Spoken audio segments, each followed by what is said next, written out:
Hey guys, Toby here.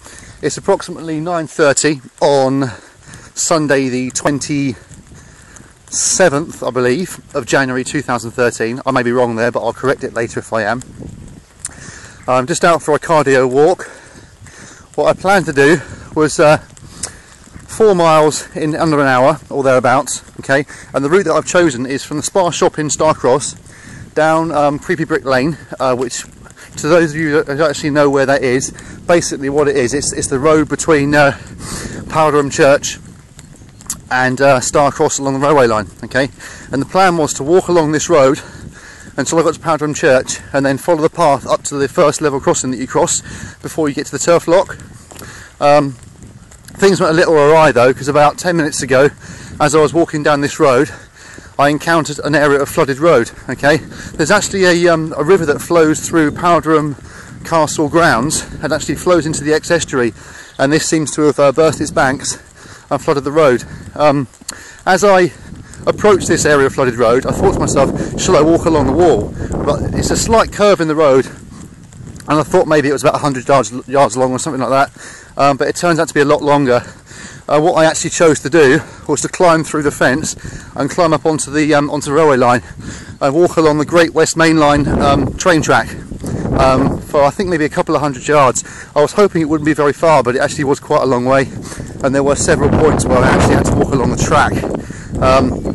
Obviously I kept my wits about me and was very, very, very careful. But obviously if a train came, I mean, the speed limit along here is only 75, so it's not like they go really, really quickly, and I'm hoping I'd have time to get out of the way if I'm really, really careful. When I got to the end of the area of flooded road, I actually walked down the embankment. I managed to climb through some brambles and stinging nettles and bushes to get back onto the road again, but it set me behind time a little bit. This walk needs to be completed in under an hour, and I've got things to do afterwards, so I might have to cut it short. As you can see, I'm actually approaching Powderham Church now, and if I was to continue for another 4 or 5 minutes, I would get to my planned destination, but that's not going to happen. So what I'm going to do is I'm going to turn around when I get to this corner here and go back the other way. Okay, back to formalities. I weighed myself this morning, and my average weight for the last 7 days was 186.33, I think. So it has picked up very, very slightly, but I'm back to work tomorrow, and even though I haven't actually lost any weight this week or to any great degree of fat, I am really, really pleased, because this will be the first amount of time off I've actually had for probably the last few years where I haven't actually put on like 3 or 4 pounds while I've been away from work. So it's all good. So yeah, what else did I want to talk about?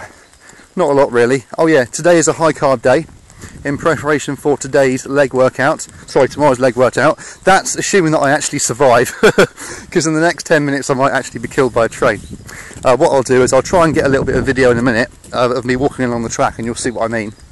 So yeah, so hopefully, all being well, if I get back in one piece, tomorrow I shall be doing Bulgarian split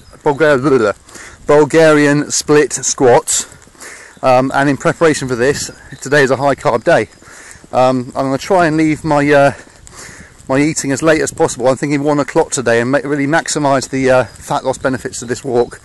I'll start my my meals with 150 grams of porridge cooked with a little bit of sugar and water and a splash of milk.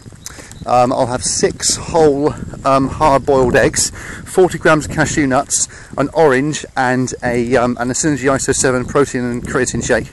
That'll be on my first meal. For my second meal, I will probably have about 250 grams of cooked chicken thigh with 600 grams of cooked sweet potato, a tin of washed beans, 40 grams of olive oil and a banana. And then for my third meal later on, it's probably going to be 2 tins of tuna with 120 grams of brown rice cooked, the same amount of olive oil, 40 grams, and perhaps a banana sandwich. What I do is I actually get 3 slices of wholemeal bread and get a banana, slice them up and make like a triple layer sandwich with those, and that's just a nice amount of carbs to fuel me up for tomorrow's workout. So yeah, so that's pretty much it for today. In a bit of a rush now, and I'm probably taking this cardio a little bit quicker than I should be, to be honest, because it's supposed to be low to moderate at the most, effort wise.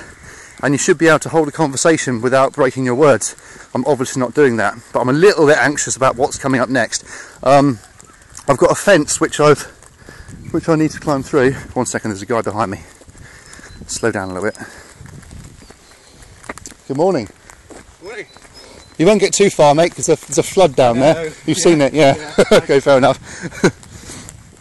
So yeah, in a minute I'll be approaching a fence which I've stripped of most of its thorns, brambles and painful things, and I shall be scrambling through that fence and up onto the track, and then I need to basically just get along that track as quickly as possible, about 200 yards, and then back down onto the road again as soon as the water runs out. So yeah, what I will say actually while I'm here, I've slowed down a bit now, haven't I? Check my boy out, Sugar Water Destroyer, also known as Alex England. The link will be in the description below. Comment, share, subscribe, and like his shit. And also don't forget the G-Love, and I shall probably be speaking to you very, very soon. And you could even witness the death of somebody on the railway line. All good. Cheers then, guys. See you soon. Bye.